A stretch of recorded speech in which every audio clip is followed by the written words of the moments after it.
Então, pessoal, como eu prometi, eu preciso falar sobre margem de contribuição.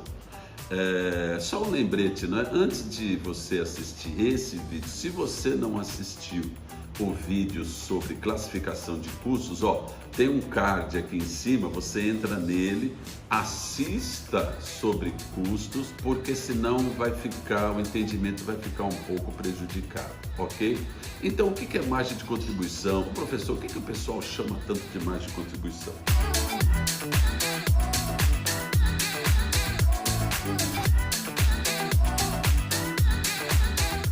Margem de contribuição é quanto cada produto contribui para pagar os custos fixos. Então você sabe que os fixos, por exemplo, custo de aluguel, energia elétrica aí do seu comércio, você sabe que são custos e despesas que vão sempre acontecer, tá certo?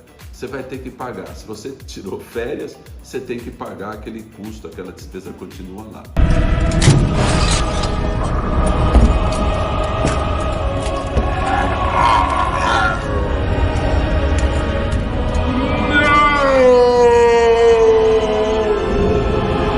Então, a empresa precisa ter margem de contribuição nos seus produtos, sobrar uma margem de contribuição para pagar os custos fixos dela. Você vê que eu preparei aqui uma planilha, não é? Para exemplificar isso, tá certo? Então, margem de contribuição é quanto cada produto contribui para pagar os custos fixos e tem uma fórmula, não é? Então, a fórmula da margem de contribuição é preço de venda menos custos diretos. Custos diretos, via de regra, custos variáveis. Então, eu pego o meu preço de venda, eu diminuo os meus custos e despesas variáveis, vai me sobrar uma margem de contribuição.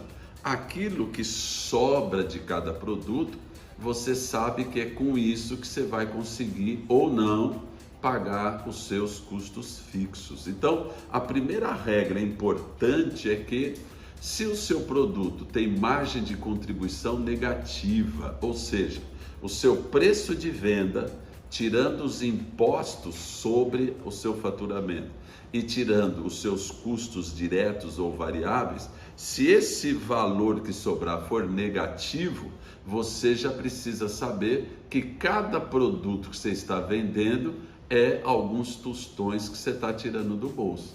Então é importante fazer este cálculo na sua empresa, no seu negócio, na sua clínica, na sua loja. É importante, porque senão para cada produto que você vende, você vai estar aumentando ainda mais a sua falta do caixa. Eu já fiz consultoria para algumas indústrias onde alguns produtos tinham margem de contribuição negativa.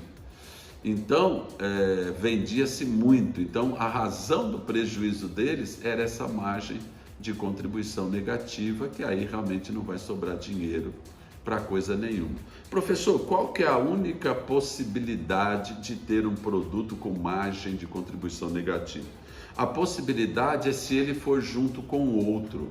Sabe? Por exemplo, é sabido, hoje realmente eu teria que fazer esse levantamento, mas todos os levantamentos que eu já fiz, eu descobri que o talco Johnson, por exemplo, ele é vendido com margem de contribuição negativa. Pô, professor, então é prejuízo? Não, porque ninguém leva só o talco. Vai levar o talco, vai levar a colônia, vai levar o algodão, vai levar isso, vai levar aquilo. Então você já viu aquelas coisas no mercado que você compra uma pasta de dente e leva um carro junto? Você já viu? Não é, lógico que não é um carro. Compre uma pasta de dente e leve duas escovas de dente. Então, o camarada pode até estar tendo prejuízo na venda da pasta, mas ele juntando os três dá uma margem de contribuição positiva. Então, vale a pena vender. Entendeu, meu querido? Meu querido técnico aqui, então vale a pena vender. Então, mas via de regra é assim, só é possível vender um produto ou um conjunto de produtos se a margem de contribuição for positiva, tá certo? E aí então você faz o cálculo. Margem de contribuição positiva vezes a quantidade vendida, você já sabe quanto que aquele produto deixa e quanto que ele vai contribuir para pagar os custos fixos que não independem de quantidade e nem de produção. Ok? Muito bem, com base nessa informação, eu vou te dar um exemplo, tá? Imagine que nós temos um produto que o preço de venda dele é R$10. Os custos diretos deste produto são R$7. Matéria-prima, mão de obra, ou mesmo o custo de compra, custo da mercadoria, tá certo? Que também vai ser custo direto. E para eu gerir a minha loja, eu tenho um custo fixo de R$15.000. É 7 mil de aluguel, mais os meus funcionários da folha administrativa, o pessoal que cuida de vendas, não é? A contabilidade e tal. Então, os meus custos fixos são 15 mil. Se você olhar para essa tabelinha, já começa a surgir algumas questões, não é? Poxa vida, então eu já sei que a minha margem de contribuição vai ser 10 menos 7, vai ser 3. Então a minha margem de contribuição é R$3. Professor, quantos produtos eu tenho que vender para pagar 15 mil de custo fixo? Já começa a surgir umas questões interessantes. Você já sabe que você precisa pagar os custos fixos. Então você já tem que saber quantos produtos, no mínimo, você tem que vender para empatar o negócio, não é? Então a isso nós chamamos de ponto de equilíbrio. In English, que é in English, break-even point, olha que bonito. Então, break-even point do seu negócio é quanto? Quantas camisetas você tem que vender para pagar os custos fixos da sua loja? O aluguel, os funcionários. Ou professor, por exemplo, o restaurante, já nos consultaram a respeito de comprar um restaurante, de vender, de comercializar restaurante. Aí eu fiz só uma pergunta: qual que é o seu ponto de equilíbrio? O rapaz não sabia. Eu falei: olha, quantas refeições você tem que fazer em média para pagar os seus custos? Ele realmente não sabia.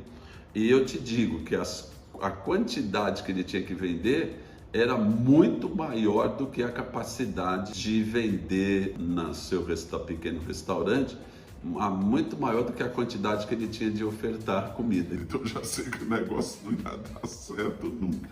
Mas eu o estimulei, eu falei: não, vai na fé que tudo vai dar certo. Glória a Deus. Tudo realmente é complicado. Então, aí nós chegamos no cálculo, né, do ponto de equilíbrio. Então, professor, como é que eu calculo o meu ponto de equilíbrio? Olha, o meu ponto de equilíbrio, você vai colocar os seus custos fixos, que no caso é os 15 mil, tá certo? E vai dividir pela sua margem de contribuição unitária. Então, você já sabe que o custo fixo, nesse caso, era 15 mil, você vai dividir por R$3, você vai chegar em 5 mil unidades. Então ele sabe que vendendo 5 mil unidades, ele vai conseguir pagar os custos fixos e não vai sobrar dinheiro nenhum. Por isso que chama ponto de equilíbrio, ou seja, um ponto onde você não vai ter nem prejuízo e nem lucro, tá certo? Então eu fiz aqui até uma tabelinha para você que dá para entender direitinho. Olha, vendas, ele tem que vender 5 mil unidades ao preço unitário de 10, que vai dar R$50 mil. O custo do produto vendido dele, não é, o CPV, não é, são R$7, conforme a gente falou no exercício. Então vai dar 35 mil. A margem de contribuição é preço de venda menos o custo, tá certo? Então chegamos em 15 mil reais que ele teria para pagar os custos fixos, que são 15 mil, logo ele fica com 0 de lucro, mas pagou as contas. Menos mal. Num Brasilzão de hoje, você pagando as contas já está bom demais, ok? Então com isso a gente meio que fecha. Eu sei que é rapidamente, não é? Mas é para, né, já começar a fazer você a pensar, não é? Então com isso a gente já viu custos, custo direto, não é, fixo, variável, custo indireto, e nós já vimos também margem de contribuição. E aí você já sabe que a margem de contribuição positiva ou o conjunto de produtos que você vende junto, que um leva o outro, se for positivo, também é interessante, já vai te dar uma ideia daquilo que é necessário para você ter um mix matador de vendas, ok? E aí nós vamos para o nosso terceiro e ponto final dessa questão, que aí eu vou falar um pouquinho para você agora deste bendito mix matador de venda, ok? Fica comigo, vá lá no nosso terceiro bate-papo e a gente vai esclarecer tudo. Entra aqui no descritivo se tiver dúvida e eu vou ter prazer em te ajudar. Beijo no coração!